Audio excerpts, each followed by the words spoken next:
Local 4 News begins right now with a breaking news alert. And we're following breaking news happening on Detroit's east side. That's where one person has been shot in an officer-involved shooting. That story topping our news now at noon. Thank you for joining us. We know that suspect has been taken to the hospital with non-life-threatening injuries. I want to give you a detailed look at where this shooting happened. It was on East Jefferson Avenue near St. Albans Street, just after a short 2-block foot chase. Our Nick Monticelli is there on the scene. Nick, I understand that you've talked with witnesses. Do we know what led up to this? We've been talking to a lot of people, Evrod. Good afternoon. And what we believe happened, and we can't show you directly during this live picture, but there is a vehicle about 2 blocks west of where I'm standing right now that was dumped. Something happened where that vehicle was either pulled over or some other thing happened, and the driver of that vehicle jumped out and started running through traffic eastbound here at Jefferson, literally jumping over cars and ending up right here in front of this bus stop behind me, which is where officers were forced to shoot him. We can show you some video from when this started, which was about 10:15 this morning. And again, this happened because there was some kind of stop. That driver getting out of the car and jumping through traffic. I was talking to one witness who said that he was kind of joking, almost like a football stance, trying to dodge past officers, over vehicles, stopping traffic. It was literally a nightmare as officers were running, chasing down Jefferson as this was all unfolding. And then that witness said very, very clearly that the suspect turned around and pointed a gun at officers. She says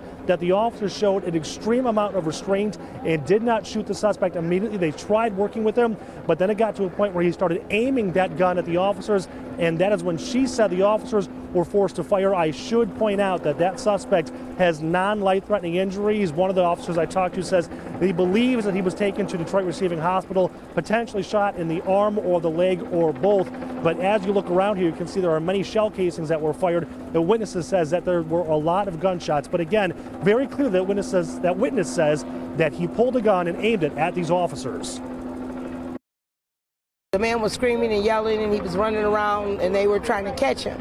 He yelled and screamed, and he proceeded this way, and he was running down the sidewalk, in and out the cars, and they were chasing him, and he was yelling, and they were yelling, and then he jumped over a few cars. He whipped around a few of the police officers. He had his hand in his pocket, and then he pulled out a gun. I thought maybe afterward it may not have been a gun, but I saw a gun when he pulled it out, and I said, oh my God, he got a gun. But the officers didn't immediately shoot him. They waited a few seconds, they chased him a little more, and he was trying to aim it at him, running, and then that's when they started shooting at him.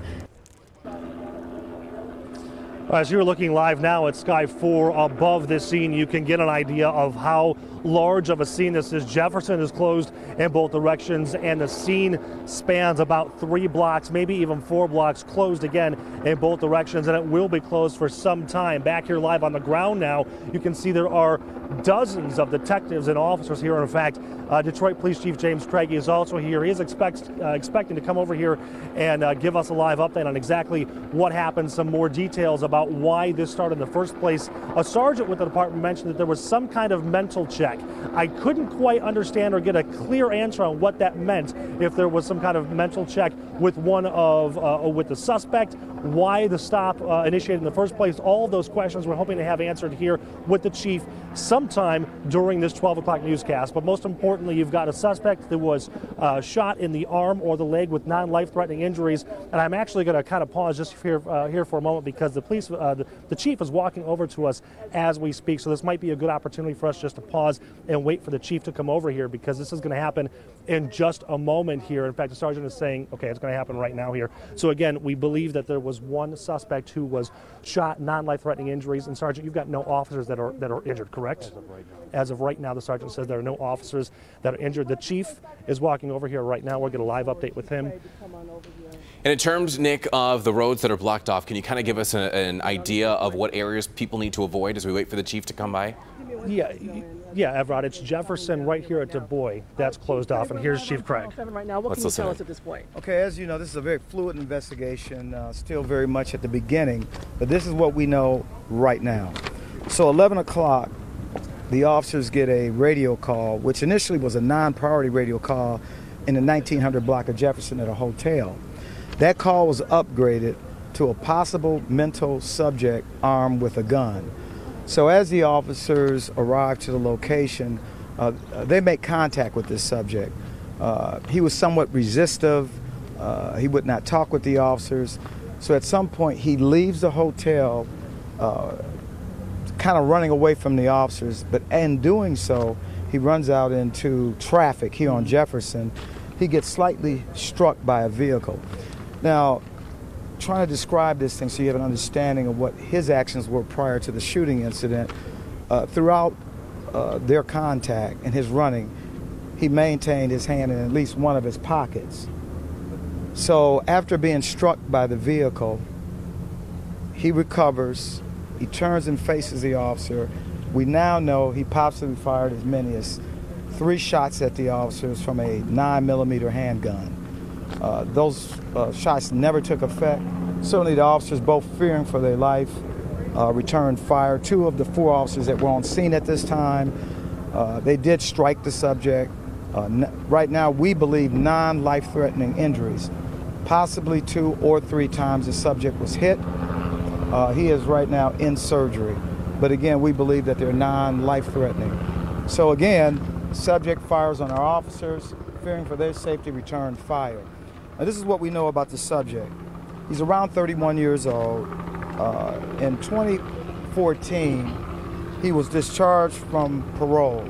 He had a 2005 armed robbery where he was incarcerated. If you're just joining us, we are listening live now to a press conference with Detroit Police Chief James Craig after a suspect, an armed suspect, was shot by police officers after about a 2-block chase. It all started with a mental health check and then led to this situation that we're dealing with right now. As you heard the chief mention, non-life-threatening injuries for that suspect after that person fired several shots at officers. We're going to have much more on this coming up a little bit later here on Local 4 News, as well as on our website, clickondetroit.com.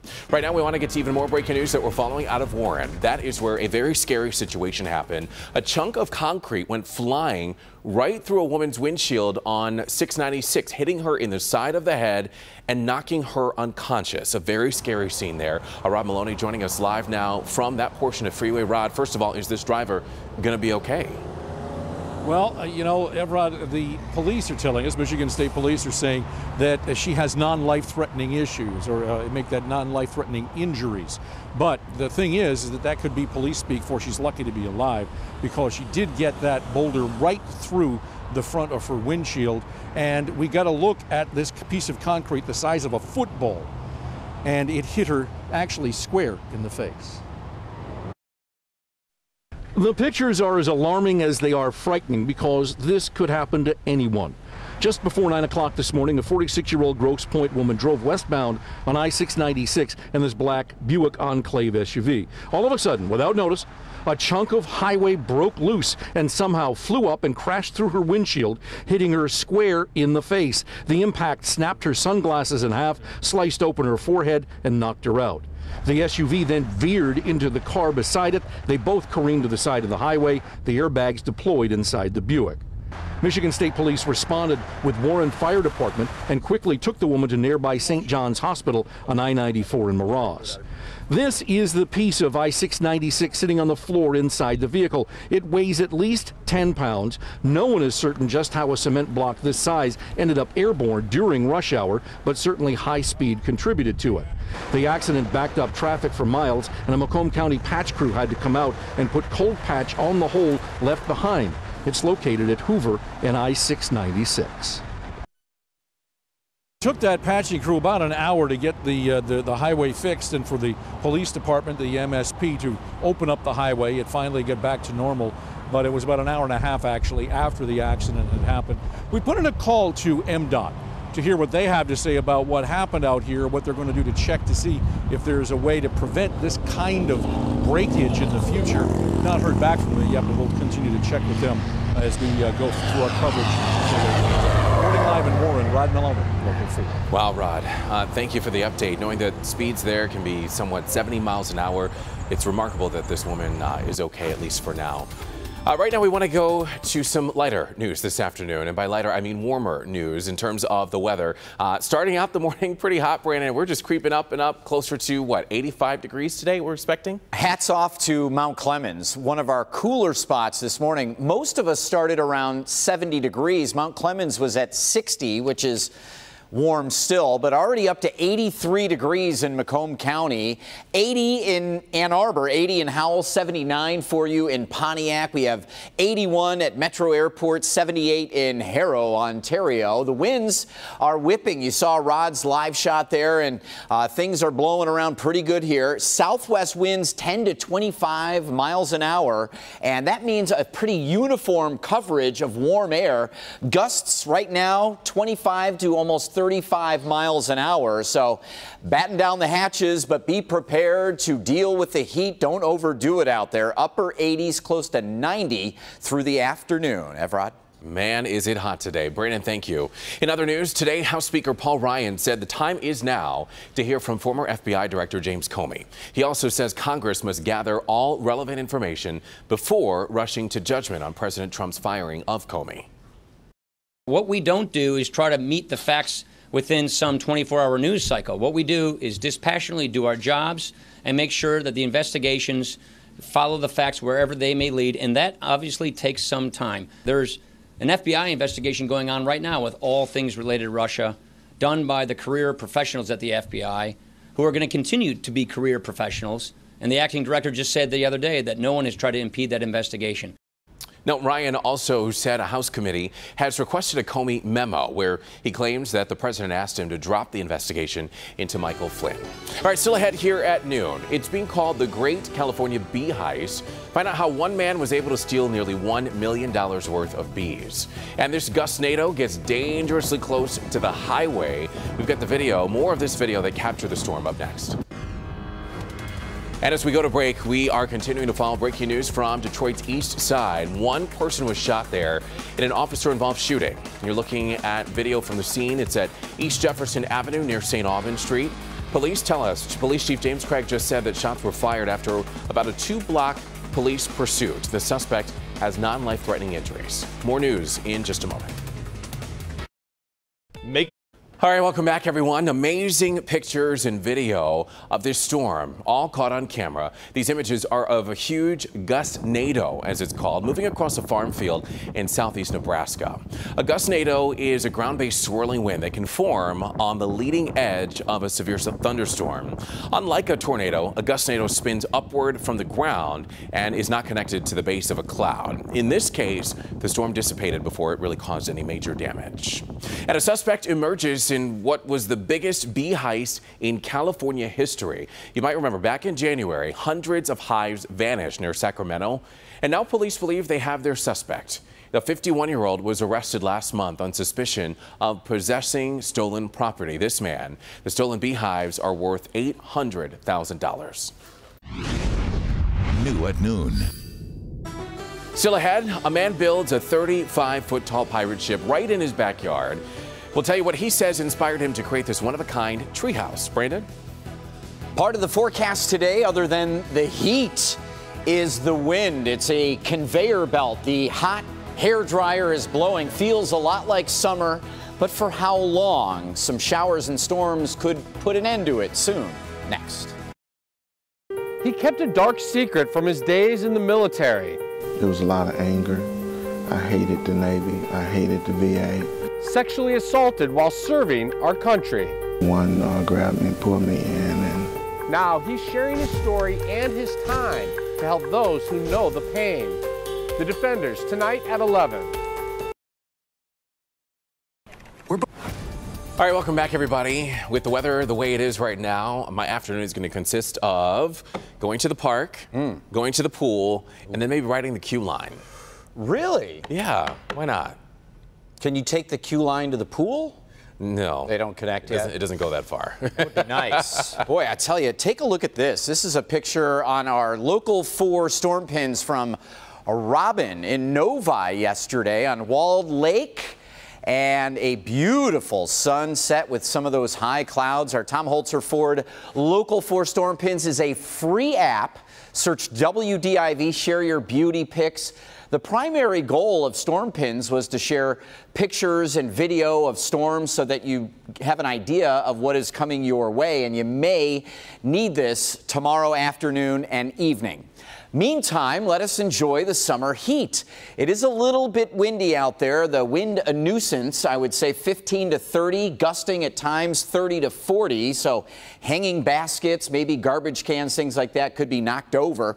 81 degrees at Metro Airport. It's 80 right now in Ann Arbor and Adrian, 79 in Pontiac. These are the wind gusts, which aren't yet to that 40-mile-an-hour range, but we have a southwest wind gust, an occasional burst up in Lapeer County of 31 miles an hour, Metro Airport 32, and this is sort of just getting going with the heat of the day.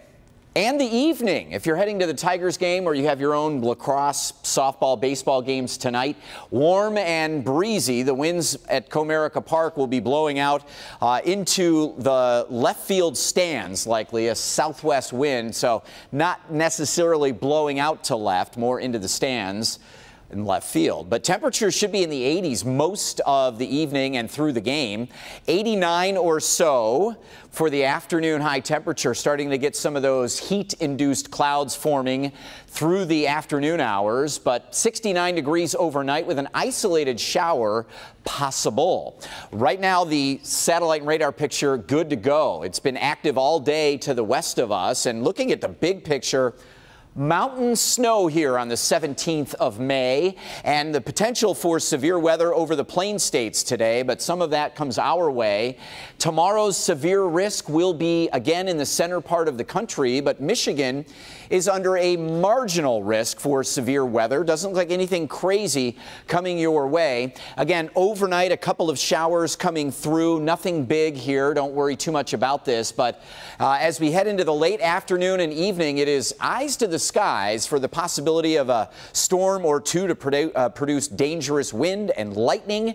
Still going to be very warm and windy and mostly dry most of the day tomorrow. Just that evening, late afternoon or evening batch that we need to watch out for. Cold front barrels through, and you'll notice the difference on Friday, 65. Dry Friday, Saturday, and a couple of showers likely on Sunday. Evrod? All righty, Brandon, thank you. An Arizona homeowner now, the most popular kid in his neighborhood, I guess you could say. That's because of this, the creation that he made in his backyard. It's a treehouse inspired by that Black Pearl ship featured in the Disney film Pirates of the Caribbean. It stands 3 stories high, believe it or not, each level decked out with props to create the Pirates of the Caribbean feel. It took the man and his wife a year to build the whole thing, and the homeowner, we should let you know, does have a background as one of Hollywood's movie set builders, so you can understand how it got to be so awesome. All right, finally here at noon, a man is claiming a woman ruined their first date together, and now he wants her to pay. We'll tell you what she did that has him taking her to court when we come back.